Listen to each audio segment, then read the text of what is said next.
ভয়ঙ্কর অনলাইন জুয়া আসক্তির ঝুঁকিতে বাংলাদেশের। সত্যি করে বলুন তো, এ যাবত কত টাকা হেরেছো আর কত টাকা পেয়েছো?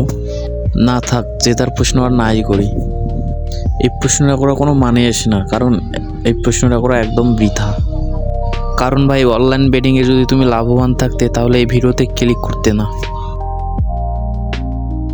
তুমি এই ভিডিওতে ক্লিক করেছো কারণ তুমি বেটিংয়ে এডিক্টেড। খাস বাংলায় বলতে গেলে তুমি জুয়ার নেশায় আসক্ত। আবার এমনও কেউ আছে যারা নতুন বা প্রবেশ করার কথা ভাবছো। যারা আমার এই ভিডিওটা দেখতেছো তাদের নিজের জীবনে খুব সহজে সঠিক পথে ফিরিয়ে আনতে পারো। অনেকে আছে বলবে শুধু এই চ্যানেলটা সাবস্ক্রাইব করো, টিপস দিবে, অনেক কিছু দিবে, এটা দিবে এটা দেবে, কিন্তু আমার এই ভিডিওটাতে দেখে নিজে কিছু শিখতে পারবা।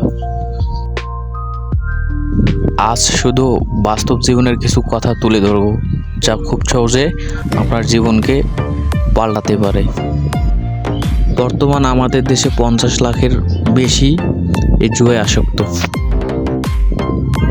আমাদের দেশে মাত্র এক মাসে 1,32,00,000 টাকার মতো লেনদেন করেছে, এরকম ঘটনা ঘটেছে। কিন্তু যে টাকাগুলো পাচার হচ্ছে, আসলে এগুলো কিসের টাকা? তোমার ভাই প্রবাস জীবন থেকে টাকা পাঠাইছে সেই টাকা, আবার তুমি কাজকাম করে যে টাকা পাইছো সেই টাকা। এগুলো সেই টাকা যেগুলো তুমি তোমার বাবার কাছ থেকে চেয়ে নেওয়া টাকা। বেটিং মানুষকে ধ্বংস করে, এই কথা সবাই জানে। এসব সব কিছু জানার পরেও কিছু মানুষ লোক কন্ট্রোল করতে না পেরে জুয়ায় আসক্ত হয়। আমি 8 থেকে 10 জনের মতো না, আমার লাক অনেক ভালো। কিন্তু ভাই, আসলে কি তোমার লাক ভালো? আমি জাস্ট এইটুকুই জানি, তুমি একটা বোকা। এটা হচ্ছে লুডো খেলা। তুমি তোমার ভাগ্যের জোরে 2-4 গুটি এগিয়ে যেতে পারবে। এরপর দ্বিতীয়বারের মতো তোমার ছক্কা লোক দেখিয়ে তোমার হাত ফাঁকা করে দিবে।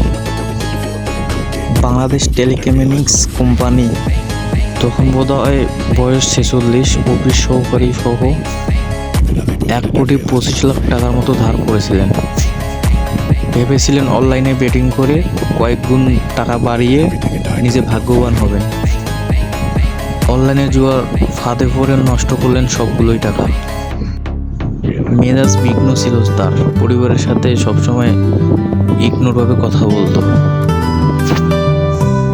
একসময় কোনো কিছু উপায় না ভেবে নিজের মেয়েকে হত্যা করেছে। হত্যা করার পর থেকে পাগলার বীজ ধরে আত্মগোপনে ছিলেন তিনি। কয়েক মাস পর তিনি ধরাও পড়েন। 2023 সালে 25শে ফেব্রুয়ারি ধানমন্ডির লেক থেকে এক যুবকের মৃতদেহ উদ্ধার করা হয়। তদন্ত করে দেখা যায় অনলাইনে আসক্ত থাকার তথ্য পাওয়া যায়। এরকম রিস্কওয়ালারা কখনো তোমার জন্য 20-30 টাকা বা 10 টাকা বেশি চাইতো না, তাহলে সবাই লাভবান হয়ে যাইত। আর এগুলো পুরো স্ক্যাম। যারা স্ক্যাম সম্পর্কে বুঝতে পারছেন তারা অবশ্যই একটা লাইক করে যাবেন। আর এসব টাকা পাচার হচ্ছে আমাদের দেশের এজেন্টরা থাকে, এখান থেকে কিন্তু আমাদের এই সব টাকাগুলা পাচার হচ্ছে। ফেসবুকের বিজ্ঞাপন, লোভনীয় বিজ্ঞাপন দেখে আর এসব ফাঁদে পড়িও না, না হলে তোমার জীবন বরবাদ হয়ে যাবে। আর বন্ধুদের কাছ থেকে এসব দূরে থাকবে। তারা একটা আপনার অ্যাকাউন্ট খুলে দেবে, সেখান থেকে কমিশন পাবে, এটা পাবে ওটা পাবে, কিন্তু তোমার জীবন, শুধু তোমার জীবন না, তোমার পরিবারের জীবন ধ্বংস করে দেবে। তারা তোমার ফোন নাম্বার, জিমেল, এসব ডাটা নিয়ে কিন্তু ওরা খেলা করে, এবং কি তোমার মস্তিষ্ক নিয়ে খেলা করে। তুমি ওটাতে দিন দিন আসক্ত যত হবে তত তোমার ধ্বংসের পথে চলে যাবে। আপনারা যদি চান আমি পরবর্তীতে যাওয়ার টাইম নিয়ে আমি আপনাদের ভিডিও দেখাতে চাই, সেটা হচ্ছে কীভাবে স্ক্যাম করা হয়, কীভাবে নাম্বার উইন হয়, কীভাবে কী হয়, সব কিছু আমি দেখাবো। যদি আপনারা চান বা আমাকে সাপোর্ট করেন, অবশ্যই দেখাবো। দেখা হবে নেক্সট ভিডিওতে।